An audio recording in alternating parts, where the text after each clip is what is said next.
I crossed a line, not with my body, but with my silence.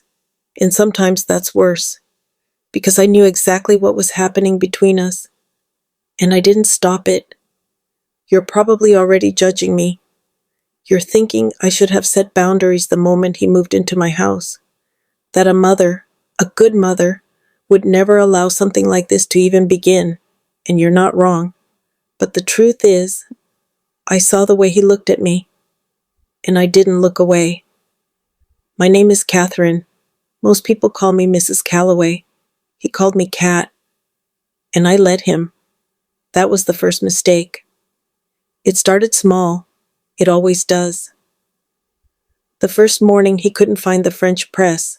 I stood in the doorway watching him open cabinet after cabinet, completely lost. I didn't like the answer might magically appear if he looked hard enough. Top shelf, I said, behind the flower.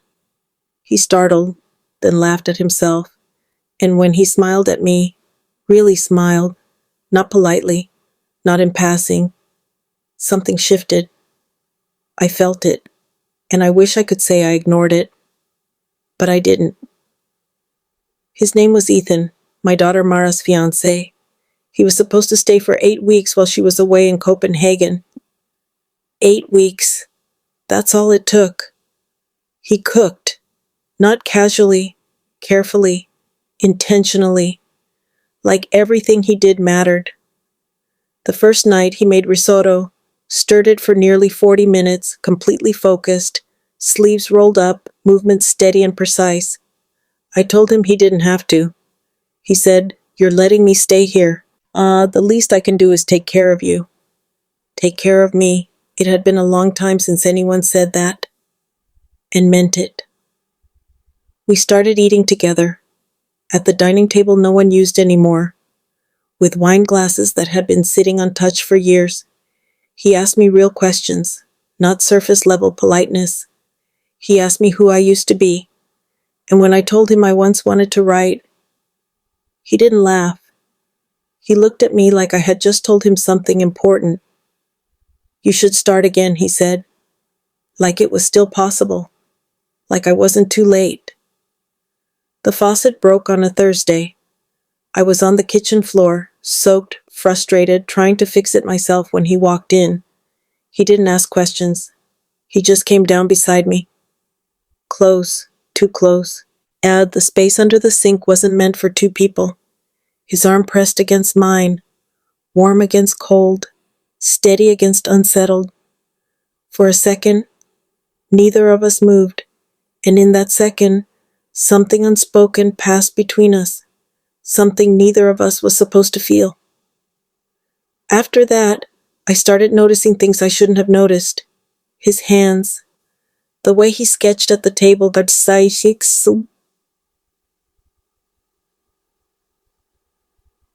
precise, controlled, focused, the way he said my name, Cat, soft, familiar, like it belonged to him. I never corrected him. I should have, but I didn't want to. The storm came in week 4, the power went out, the house went completely dark, and suddenly it was just us. No distractions, no distance, just candlelight, and everything we had been avoiding. Yet he found me in the living room. "Cat, I'm here." His hand found my wrist in the dark, just lightly, but it lingered. "Are you okay?" "I think so." Thunder cracked outside. I flinched. His fingers tightened, just slightly. Not enough to claim me, but enough to say something. We sat on opposite ends of the couch, but it didn't feel like distance. It felt like tension, the kind that pulls instead of separates. "Tell me something," he said. "Something no one else knows." I should have refused. Instead, I told him everything. Barcelona, the life I almost lived, the version of myself I lost somewhere along the way. He didn't interrupt, didn't look away.